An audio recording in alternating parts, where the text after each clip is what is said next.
चलिए हम लोग पढ़ रहे थे पास्ट इंडेफिनिट टेंस इंट्रोगेटिव ना। पास्ट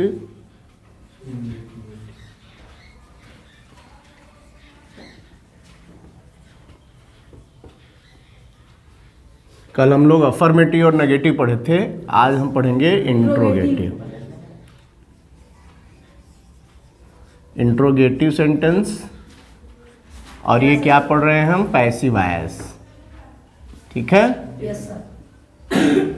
कल पढ़े थे पास्ट इंडेफिनिट टेंस। पहले एक्टिव वॉइस की पहचान आपको पता होनी चाहिए। तो past indefinite tense active voice की पहचान क्या होती है? हाँ यस, ये आपको हमेशा ध्यान में रखना है कि एक्टिव वॉइस में क्या रहेगा? वर्ब का सेकेंड फॉर्म होगा, या नेगेटिव और इंट्रोगेटिव में डीड के साथ वर्ब का फर्स्ट फॉर्म लगेगा। ये इसकी पहचान है। ठीक है? अब क्या करना है? मान लीजिए सेंटेंस इंट्रोगेटिव में है तो क्या करना है? तो इसमें रूल नंबर 1 बनेगा कि यदि हेल्पिंग वर्ब से शुरू है तो उसका रूल क्या होगा, और दूसरा बनेगा क्वेश्चन वर्ड से शुरू है। ठीक है? तब क्या रूल होगा? तीसरा इसमें बनेगा नहीं, हु वाले वाक्यों का स्पेशल रूल बनता है। ठीक है? और नंबर 4 पर बनेगा वाट या हुम वाले वाक्यों का रूल। यानी इसमें 4 रूल बनेंगे। ठीक है? अब करना क्या है? जिसे हेल्पिंग वर्ब से कोई भी सेंटेंस है हेल्पिंग वर्ब से शुरू है। हेल्पिंग वर्ब से मतलब डिड, क्योंकि पास्ट इंडेफिनिट टेंस में कौन सी हेल्पिंग वर्ब लगेगी? डिड लगेगी। तो डिड से यदि वाक्य शुरू हो तो हमको पैसिव वॉइस में क्या करना होगा? तो पैसिव वॉइस में आपको लिखना होगा पहले वाज या वर, फिर क्या लिखना होगा? Object in the case of subject, फिर क्या लिखना होगा? वर्ब का थर्ड फॉर्म, फिर क्या लिखना होगा? बाई, फिर क्या लिखना होगा? Subject in the case of object plus others plus question mark. Yes, जैसे कोई एक सेंटेंस लो कि एक्टिव वॉइस में है आपका did he play cricket here, did he play cricket here. तो पैसिव वॉइस बनाएंगे तो क्या होगा? डिड की जगह हो जाएगा पैसिव वॉइस में वाज क्रिकेट प्लेड बाई, या क्रिकेट हियर बाई हिम। ही का ऑब्जेक्ट हो गया हिम, हो गया। अब क्वेश्चन वर्ड से शुरू होगा तब क्या होगा? तो क्वेश्चन वर्ड से जब शुरू होने वाले वाक्य होंगे तो पहले क्वेश्चन वर्ड हो जाएगा। ठीक है? ये एग्जाम्पल में अलग कर लो, इसी में मिल गया। एग्जाम्पल अब बाद में देखेंगे, पहले रूल देखेंगे। ठीक है? तो क्वेश्चन वर्ड वाले वाक्य में क्या करना है? पहले क्वेश्चन वर्ड लिखेंगे, फिर वाज या वर करेंगे, फिर उसके बाद object in the case of subject plus verb का third form plus by plus subject in the case of object plus others. ठीक है? Plus question mark. इसी तरह हु वाले वाक्यों का देखो, तो हु वाले वाक्यों में क्या होता है? ये हु जो है वो बाई हुम में बदल जाता है, प्लस वाज या वर हो जाएगा, plus object in the case of subject, क्योंकि इसमें ऑब्जेक्ट रहेगा ना, सब्जेक्ट नहीं रहता। हु क्या है? सब्जेक्ट है। इसीलिए जिन वाक्यों में हु लगा होता है उसमें सब्जेक्ट नहीं होता, लेकिन ऑब्जेक्ट तो रहेगा, तो ऑब्जेक्ट अपनी जगह पर आ जाएगा। प्लस वर्ब का थर्ड फॉर्म प्लस अदर्स।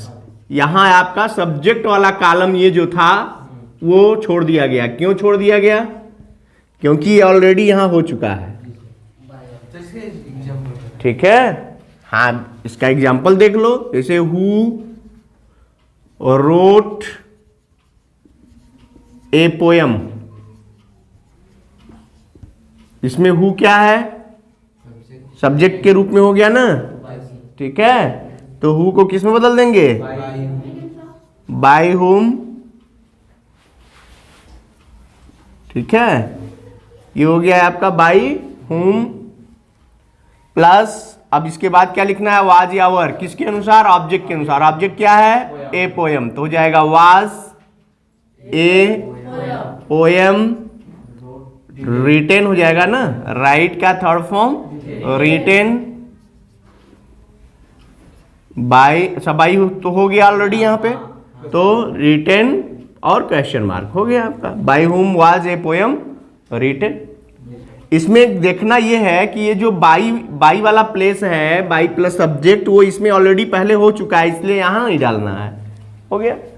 वही बात व्हाट या हुम वाले वाक्य का होता है। व्हाट या हुम का रूल जब आप लिखेंगे तो इसमें, जैसे इसमें सब्जेक्ट नहीं होता तो इसमें ऑब्जेक्ट नहीं होता, यानी इसमें ऑब्जेक्ट वाला कॉलम, ये वाला कॉलम मिस हो जाएगा। अब जैसे इसको देखो, इसका रूल क्या होगा, पहले लिखेंगे व्हाट या हुम का हो जाता है हु, ठीक है, फिर उसके बाद होगा वाज या वर, फिर उसके बाद होगा यस, यहां अब वर्ब थर्ड आ गया, यानी ये object in the case of subject का प्लेस खाली। क्यों खाली हो गया, क्योंकि ये क्या है, ये ऑलरेडी ऑब्जेक्ट है, इसलिए ऑब्जेक्ट लिख दिया गया है। बात समझ में आ रही है ना, ये बहुत ध्यान से समझिए, ये इसमें और इसमें अंतर क्या है। इस वाले वाक्य में सब्जेक्ट जो होता है वो ऑलरेडी यहां हो गया, इसलिए यहां पर बाई के बाद सब्जेक्ट वाला कॉलम खाली हो गया, प्लेस खाली हो गया, और यहाँ व्हाट या हुम में ऑब्जेक्ट नहीं होता, इसलिए ऑब्जेक्ट के प्लेस पर ये ऑलरेडी है, तो यहाँ ऑब्जेक्ट वाला प्लेस खाली हो गया ना। व्हाट या हु प्लस वाज या वर plus verb third plus by plus subject in the case of object plus others plus question mark. जैसे हुम डिड यू कॉल यस्टरडे,